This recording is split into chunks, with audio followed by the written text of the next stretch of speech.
Did you know that over 1/3 of incoming college students are unprepared for the reading challenges of their college courses? Their struggles range from understanding instructions for an assignment all the way up to reading lengthy scholarly articles. Their struggles are not surprising, actually. This is because many students have never been taught specific reading strategies to help them enhance their reading comprehension. The good news is it's never too late to learn and apply these strategies. In fact, the start of your college journey is the perfect time to explore which reading strategies work best for you. This video will cover just one effective pre-reading strategy that will help you engage with the reading process. In this video, we will quickly define the 3 stages of the reading process. We'll list the types of various pre-reading strategies, but focus on an example of how to use questioning as a pre-reading strategy, and we will end with advice for applying the strategy to all of your college courses. The reading process can be divided into 3 stages: pre-reading, active reading, and post-reading. As readers, most of us are familiar with the active reading stage of the reading process. This involves things like annotating, highlighting, underlining, circling, and so on. But what I want students to think more about is using the pre-reading stage of the reading process. This is what you can do before you even dive into a text to create expectations, develop a focus, and a plan for best approaching the reading. And there's various goals associated with this stage of the reading process. Our strategy today, reviewed in this video, will focus on helping you stimulate interest in a topic. Often that's the biggest hurdle we have as readers, just getting ourselves interested in the text we have to read. So there are a lot of pre-reading strategies out there. Some include skimming and previewing the text, determining a purpose, setting goals, making predictions, visualizing, and forming questions. Let's look at how to use questioning as an effective pre-reading strategy to help us stimulate interest in a text. When we use questioning, really you can form any kind of question you want about the text you're reading. But it's often really effective to start with words or start questions with words like who, what, when, where, why, and how. What I love about this pre-reading strategy is that it should really take less than 5 minutes of your time. As busy college students who are juggling multiple classes, work, and possibly family responsibilities, anything that's quick that can help you is a strategy you should consider using. Let's look at an example. Let's say I'm given this article to read for class. It's called I Went from Prison to Professor. What I want to do first is just skim the article. I've taken some screenshots of the article to quickly move through to show you as an example here. So what I'm noticing on the first page is there's a bolded title, we've got an image, and some paragraphs, and all of the paragraphs look fairly short. If we keep going, we start to notice that this article has headings, and again, some fairly short sections under each heading.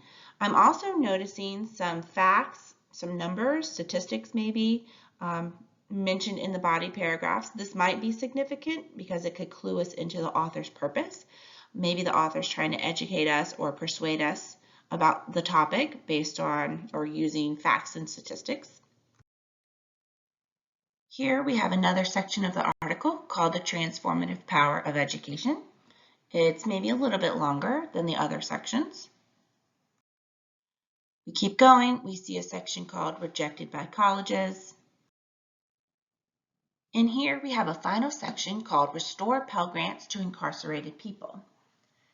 This section I notice is a little bit lengthier than the others, so maybe it contains more significant or important information.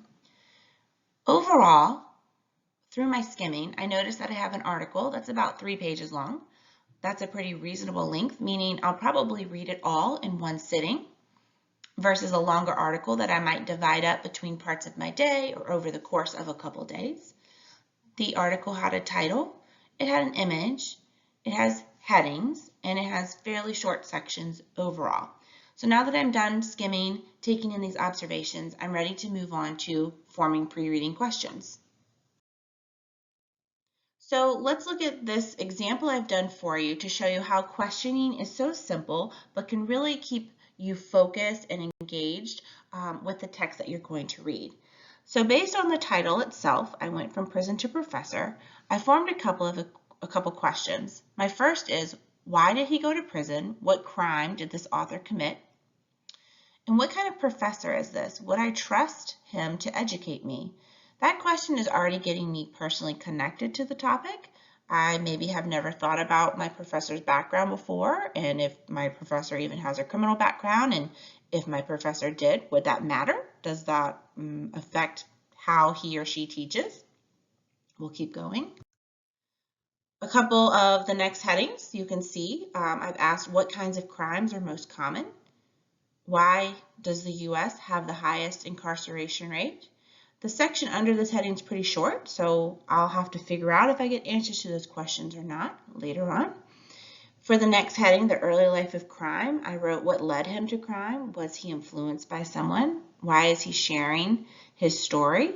That helps me think about, again, the author's purpose.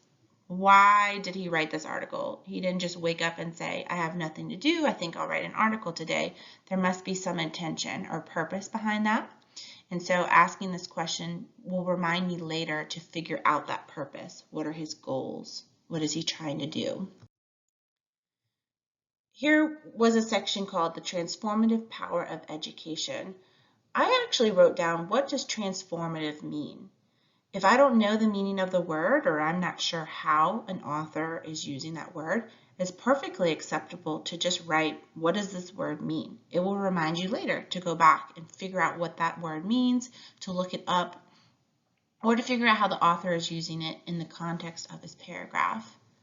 And then I also asked, how does education help with criminal backgrounds? This is personally interesting to me as an educator. It's a question that's going to keep me engaged when I'm reading this section later. And then finally, one more section called Restore Pell Grants to Incarcerated People. I asked, why were these grants taken away? Who made that decision? And how many people are affected?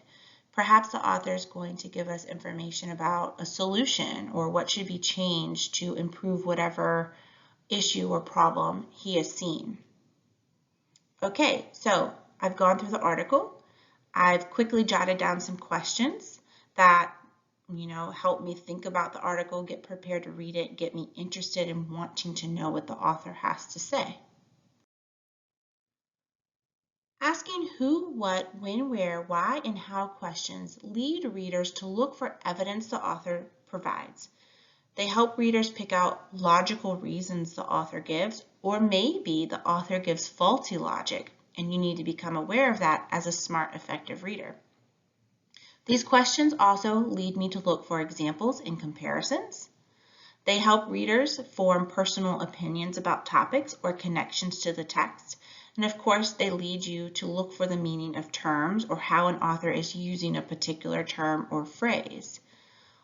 All of these questions are helping you start to identify pieces of the text or information that you're probably going to be asked about later in class discussions or on an exam or test, or pieces of information you'll need to use in an essay assignment. So without even knowing it necessarily, you're already preparing yourself for the assessment, the test, the essay, the discussion you're going to have later about a text. Let's end with some quick pieces of advice for using this reading strategy in any of your courses. As soon as you are assigned a text, take 5 minutes to skim it and form pre-reading questions. If you're using a textbook that you've rented, then just use sticky notes rather than writing right on the page, okay? So get yourself some sticky notes, or if you can print an article yourself and have a paper copy, you can write your questions directly on the text. If there's no headings in your text, well, there's no problem. You can form questions about the first sentence of each body paragraph or section of the text. Maybe you even say, okay, I'm going to form a question about every third paragraph.